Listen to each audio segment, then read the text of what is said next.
తెలంగాణ రాష్ట్ర ప్రభుత్వం ప్రతిష్టాత్మకంగా నిర్వహిస్తున్నటువంటి గ్లోబల్ సమ్మిట్కి ఇప్పటికే కవులు కళాకారులు కూడా వస్తున్నారు. నిన్న ఈవినింగ్ కీరవాణి స్వరాభిమానం చూసాం. తర్వాత రాణి రుద్రమదేవి సంబంధించినటువంటి స్క్రిప్ట్ చూసాం. ఈరోజు మన కళాకారులు కూడా వచ్చారు. ప్రస్తుతం జయరాజ్ గారు ఉన్నారు. సార్, ఎట్లా ఉండవు తెలంగాణ రాష్ట్రం 2047 విజన్ అని రేవంత్ రెడ్డి చేస్తున్నటువంటి గ్లోబల్ సమ్మిట్ ఎట్లా చూడవచ్చు?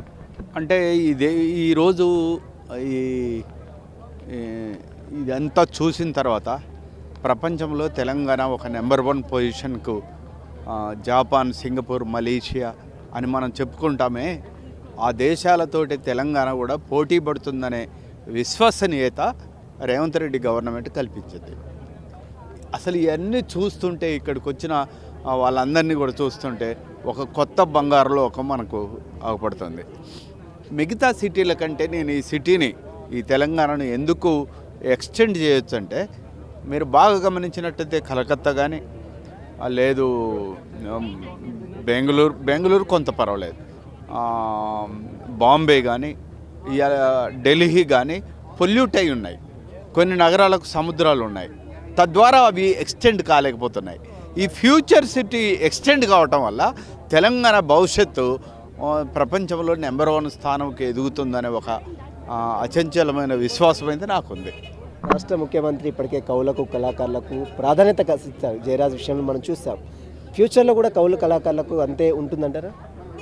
అంటే అది సింబాలిక్గా 9 మందికి మేము కవిని కళాకారుని ఇలా చూడదలుచుకున్నామని చెప్పాడు. ఇక్కడ ప్రతి కవికి కళాకారులకు కూడా అంత గౌరవం దక్కుతుందనేది నేను బలంగా నమ్ముతున్నా. నిన్నగాక మొన్న అందశ్రీ గారు చనిపోయినప్పుడు సీఎం గారు ఆయన చూపెట్టిన ప్రేమ ఏదైతుందో ఇంకా కవుల్లో కళాకారుల్లో ఆత్మవిశ్వాసం పెరిగింది. ఫ్యూచర్ సిటీలో కూడా సినీ రంగానికి మంచి ప్రాధాన్యత. ఈరోజు అది కూడా సెషన్ నడుస్తుంది. ఎట్లా ఉండబోతుంది ఈ తెలంగాణ రాష్ట్రంలో ఫ్యూచర్ సిటీలో? అది కూడా సినీ రంగంలో టాలీవుడ్ బాలీవుడ్ వాళ్ళు వచ్చి కూడా ఇక్కడ ఉన్న వాతావరణం కానీ ఇవన్నీ కూడా సినిమా యాక్టర్స్కు కళారంగాన్ని కూడా ఓ పెద్దపీట వేయటానికి గవర్నమెంట్ ముందుకొచ్చింది. చాలా బాగుంటుంది. ఇప్పటికే 5 లక్షల కోట్ల పెట్టుబడులకి ఎంఓఏలు కంప్లీట్గా అయినాయి. మరి ఉద్యోగ అవకాశాలు తెలంగాణ వెనుకబడినటువంటి వారికి అందరూ కూడా అవకాశాలు వస్తాయంటారా? అంటే వర్త్ పెరగాలి, యూత్లో క్వాలిటీ పెరగాలి, చదువు పెరగాలి, సంస్కారం పెరగాలి, ప్లస్ క్రియేటివిటీ పెరగాలి. ఆ క్రియేటివిటీ పెంచడం కోసం రేవంత్ రెడ్డి గవర్నమెంటు చిన్న స్కూల్ నుంచే పునాదులు ఇస్తున్నాడు. ఖచ్చితంగా ఇది తెలంగాణకు బాగా ఉపయోగపడుతుంది.